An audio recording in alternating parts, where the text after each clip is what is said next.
বন্ধুরা, আজকে যেহেতু বৃহস্পতিবার, তো বৃহস্পতিবার সবার বাড়িতেই তো আমাদের বাঙালিদের প্রত্যেকের ঘরেই লক্ষ্মী ঠাকুর থাকে, সবাই ঘট পাল্টায়, পুজো দেয় মা লক্ষ্মীর। তো বৃহস্পতিবার আমি কি আমার ঘরের মা লক্ষ্মীকে আমি কিভাবে পুজো দিই না দিই, কি সেবা দিই, মানে মাকে কি ভোগ খেতে দিই, সবটাই তোমাদের সঙ্গে শেয়ার করব। কি নিয়মে পুজো করি সবটাই শেয়ার করবো। তো তোমরা ভিডিওটা স্কিপ না করে আমার পুরো ভিডিওটা দেখো, আশা করি তোমাদের খুব খুব খুব ভালো লাগবে, মানে আমার এই পুজো দেওয়ার নিয়মটা।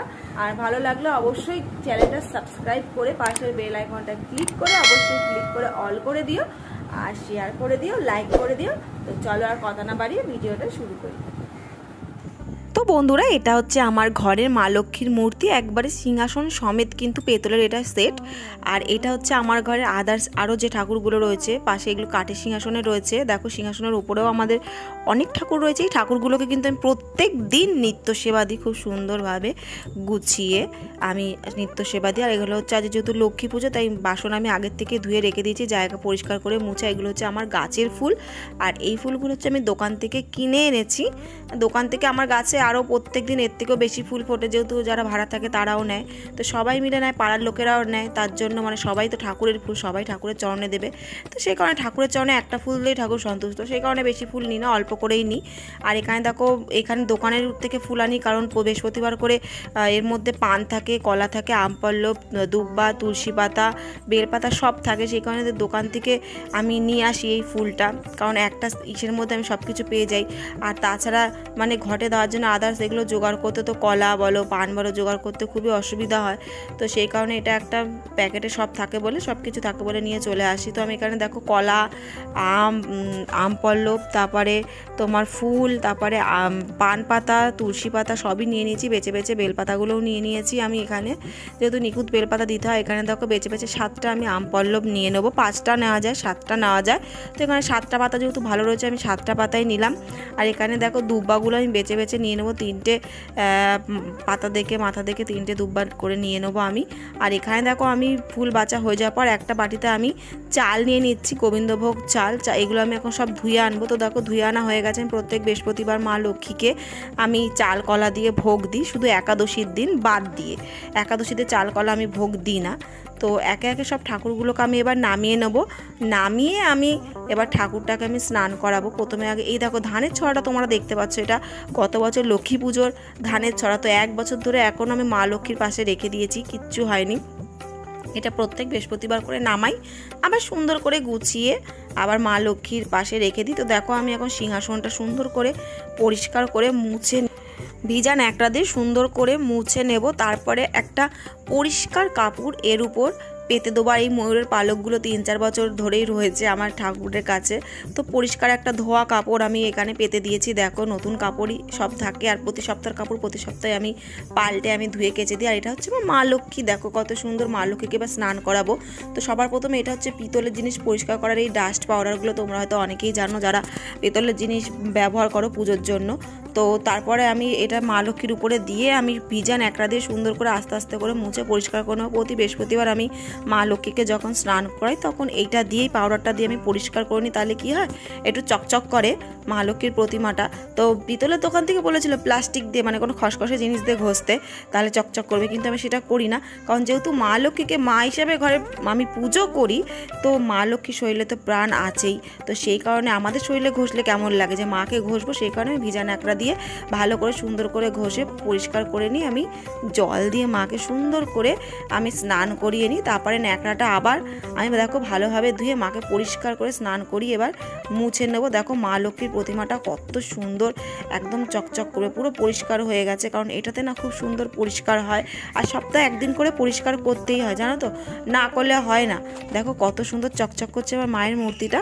এরপরে আমি যে বেলপাতাগুলো ধুয়ে এনেছি, সেই বেলপাতা দিয়ে আমি, যেহেতু শীতেটা সরু, এটা তো সাঁচের ঠাকুর, শীতেটা সরু, তো সেই কারণে বেলপাতার ডান্ডিতে আমি সিঁদুর লাগিয়ে আমি প্রতি বৃহস্পতিবার আমি এইভাবেই সিঁদুর পরাই, তাহলে কি সুন্দর করে সরু করে, মানে শীতের অনুযায়ী সিঁদুরটা পরা হয়। আর টিপটাও আমি ছোট্ট করে সুন্দর করে গোল করে পরাতে পারি, তাতে কি হয় মানে দেখতে সুন্দর লাগে, হাত দিয়ে দিলে আঙুল দিয়ে দিলে মানে ছড়িয়ে যায়। তো দেখো কত সুন্দর লাগছে দেখতে। খুব সুন্দর লাগছে না মায়ের মূর্তিটা দেখতে, একদম চকচক করছে, সিঁদুরটা টিপটা পরে আরও যেন বেশি উজ্জ্বল করছে। তো এবার মাকে আমি সিংহাসনে বসিয়ে দেবো। তারপর একে একে আরও যে ঠাকুরগুলো আমি নামিয়ে রেখেছিলাম প্রত্যেকটা ঠাকুর আমি মুছে মুছে আমি আবার এক এক করে সাজিয়ে দেবো। এটা হচ্ছে কোজাগরী মা লক্ষ্মীর ছবি, তো এটাও আমি মুছে ভালো করে সুন্দর করে রেখে দিলাম। তো এবার ধানের ছড়াটা রেখে দিলাম, তারপর মাকে মালা পরাবো, পরিয়ে একে একে দেখো সব সাজিয়ে গুজিয়ে রেখে দিয়েছি।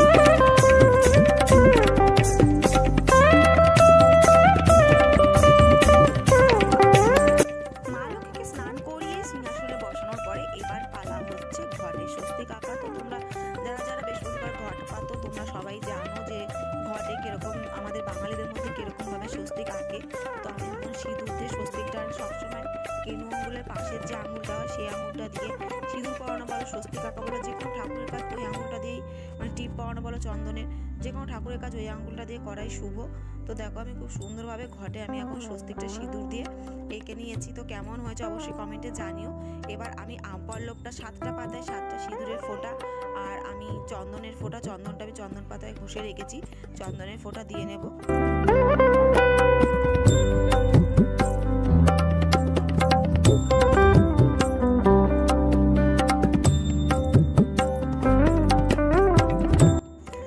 ঘটে তো জলটা আগেই দিয়েছিলাম, তারপর আম পল্লবটার মধ্যে দিয়ে দেখো পান পাতা, এবার শুধু এই নিয়মটা তোমরা ফলো করো আমি কোন নিয়মে পাতি। আম পাতা এই পান পাতায় আমি দেখো 5টা সিঁদুরে ফোঁটা দিয়ে নিলাম, 5টা সিঁদুরে ফোঁটা সুন্দর করে দিয়ে দিলাম। এবার যে কলাটা তোমাদের দেখালাম যে কলাটা ছিল, যেহেতু আমি ঘটে অনেকে সুপারিও দেয়, অনেকে কলাও দেয়, আমিও মাঝে মাঝে যে সপ্তাহে থাকে না দোকানে কলা আমি সুপারিও দিই। তো দেখো কলাটা একদম পুরো মানে মাথা থেকে একদম গোড়া অবধি সুন্দর করে সিঁদুর দিয়ে এইভাবে ভরাট করে দিতে হবে, একদম উপর থেকে নিচের দিকে টানতে হবে, আর পুরো যেন সিঁদুর ভর্তি থাকে, কোনো জায়গায় যেন ফাঁকা না থাকে। এইভাবে ঘট পাতার নিয়মটা কিন্তু আমি ইউটিউব থেকে একজন পণ্ডিত মশাই বলেছিলেন, সেই দেখেই আমি শিখেছি ঘট পাতাটা। তো এবার দেখো এই মাটির এই গোলকটা আমি দিয়ে নিলাম, কারণ খালি সিংহাসনে ঘট পাততে নেই। তো তারপরে 5টা ধান 5টা দুব্বা এর উপর আমি দিয়ে নেবো, ঘটের নিচে এটা সবসময় দিতে হয়। তো এবার ধূপকাঠি মোমবাতি আমি জ্বেলে নেবো, কারণ ঘট পাতার আগে অবশ্যই করে ধূপকাঠি মোমবাতি জ্বালিয়ে নেওয়া উচিত, বা যাদের প্রদীপ আছে প্রদীপ জ্বালিয়ে নেওয়া উচিত।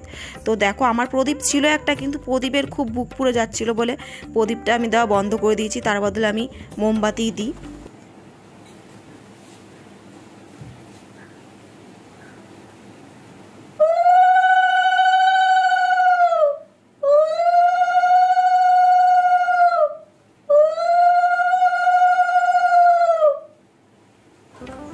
তো আমার ঘট পাতা হয়ে গেছে, খুব সুন্দরভাবে আমি ঘরটা পেতে নিয়েছি। এরপরে আমি তোমার বেলপাতাগুলোতে ফুলগুলোতে ভালো করে গঙ্গা জল দিয়ে এবার 3টে বেলপাতা দেবো, যেহেতু 3টে বেলপাতা ভালো নিখুঁত পেয়েছি।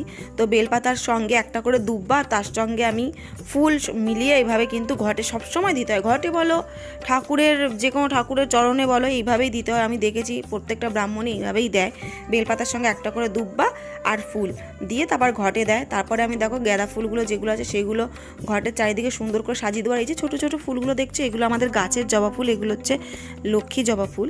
তো দেখো খুব আজকে যেহেতু ফুলটা কম আছে তার জন্য বেশি সাজাতে পারলাম না, অন্য দিন আরও ফুল ফোটে তো অনেক সুন্দরভাবে মাকে পুরো ফুল দিয়ে সাজিয়ে দিই, আজকে অল্প ফুল তাই অল্প সাজালাম। তো মাকে সাজানো হয়ে গেছে, আদার্স ঠাকুরগুলোকেও আমি ফুল দিয়ে বেলপাতা দিয়ে সাজানো হয়ে গেছে। তো এবার আমি থালাগুলো গ্লাসগুলো সাজিয়ে নিয়েছি, এবার মাকে ভোগ দেওয়ার পালা। তো চালটা আমি আগেই যেহেতু ভিজিয়ে রেখেছিলাম, না ভিজিয়ে রাখলে নরম হবে না, তো প্রত্যেকটা থালায় আমি চাল কলা দিয়ে নিয়েছি। মা লক্ষ্মীকে না আমি প্রত্যেকটা ঠাকুরকে বৃহস্পতিবার আমি চাল কলা ভোগ দিই মা লক্ষ্মীর সাথে সাথে। তো চালগুলো দেওয়া হয়ে যাওয়ার পর এবার আমি কলা দিয়ে দিচ্ছি। তো কলাটা যেহেতু বটি বা চাকু দিয়ে কাটতে নেই তাই হাত দিয়ে আমি ভেঙে ভেঙে দিয়ে দিলাম 4টে থালায়। আর এখানে দেখো দোকান থেকে লাড্ডু কিনে এনেছিলাম, তো ফলের সাথে মিষ্টি তো দিতেই হয়, চাল কলা একটু লাড্ডু না দিলে কলার সাথে মিষ্টি মিষ্টিও লাগবে না। তো লাড্ডু আমি দিয়ে নিলাম। তারপরে দেখো বাতাসা আছে, বাতাসাও রেখে দিয়েছিলাম, যেহেতু 3টে জিনিস দিতে নাই, 5টা দিতে পারো, 6টা দিতে পারো, 7টা দিতে পারো, তো আমি এখানে 4টে দিয়ে দিলাম যেহেতু 5টা ছিল না। তো তারপরে যেহেতু শুধু ভোগ দিতে নেই, তুলসী পাতা বা ফুল যে কোনো একটা দিতে হয়, তো তুলসী পাতা আমি দিলাম না, ফুলই দিয়ে দিলাম। আমি শুনেছি মা লক্ষ্মীর হিসেবে মানে তুলসী পাতা দিতে নেই, তো সেই কারণে আমি ফুল দিয়ে দিলাম প্রত্যেকটা গ্লাসে প্রত্যেকটা থালায় দিয়ে। এবার আমি ভোগ নিবেদন করব মাকে। তো দেখো আমি মাকে এখন ভোগ নিবেদন করছি।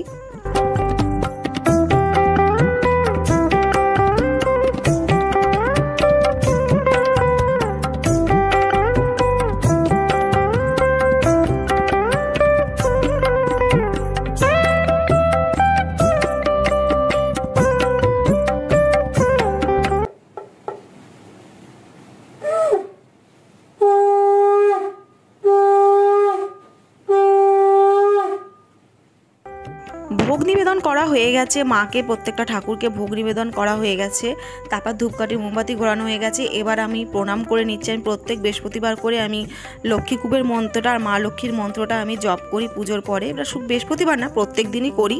তো জপ করা হয়ে যাওয়ার পর আমি প্রণাম করে নিয়েছি। এবার হচ্ছে বাইরে তুলসী তলায় নিয়ে যাব। এই যে ফুলটা দেখতে পাচ্ছ, বাতাসার কৌটোটা ঝুড়ির মধ্যে আমি নিয়ে ধূপকাঠি ধরি। আমি বাইরে তুলসী তলায় আর মা মনসার একটা গাছ রয়েছে, প্রত্যেক দিন পুজো করি, খাবার দিই।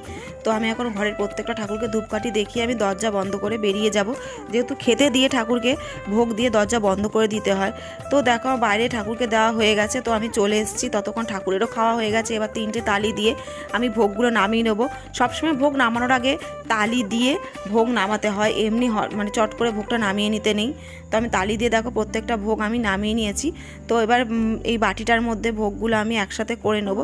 তো এখানে দেখো আমি 2টো লাড্ডু মাখবো ভোগের সাথে। 2টো লাড্ডু কী বলো তো, মানে তুলে রাখবো আমি ঠোঙায়, কারণ বেশি দিলে না আবার মিষ্টি হয়ে যাবে, বেশি মিষ্টি ওইগুলো শুধু শুধু খেতে পারবে বাচ্চারা।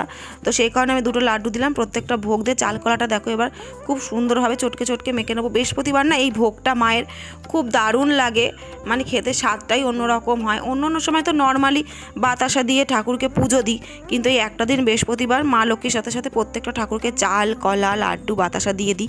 আর এখন তো যেহেতু গরমকাল, সেই কারণে শুধু এই কটা দিয়ে দিচ্ছি। শীতকালে না দোকানে নাড়ুর প্যাকেট পাওয়া যায়, মোয়ার প্যাকেট পাওয়া যায়, লক্ষ্মী পুজোর পর থেকে এগুলো চলে আসে। তো শীতকালে একদম থালা সাজিয়ে মাকে একদম দিই। তখনও তোমাদের একটা ভিডিও দেখবে কত সুন্দরভাবে ভোগ সাজিয়ে দিই। তো মাকে প্রসাদ দিলাম, আমি খেলাম, জিয়াকে দিলাম। তো প্রসাদ বিতরণ কমপ্লিট, একদম কমপ্লিট হয়ে গেছে। তো আমি কিভাবে পুজো করি প্রথম থেকে শেষ অবধি পুরো নিয়মটাই কিন্তু আমি তোমাদের দেখালাম, যে বৃহস্পতিবারে আমি কিভাবে মা লক্ষ্মীর ঘট পাতি, কিভাবে পুজো করি। তো তোমাদের কেমন লাগলো আমার পুজো করার এই পদ্ধতিটা, ভিডিওটা কেমন লাগলো অবশ্যই কমেন্টে জানিও। ভালো লাগলে কিন্তু অবশ্যই চ্যানেলটা লাইক করে সাবস্ক্রাইব করে দিও, আর পাশের বেল আইকনটা ক্লিক করে কিন্তু অল করতে ভুলো না, আর শেয়ার করে দিও, অনেক অনেক কমেন্ট করো। সো আজকের ভিডিওটাই অবধি, দেখা হবে আরো একটা নেক্সট সুন্দর মজাদার ভিডিওতে। So by.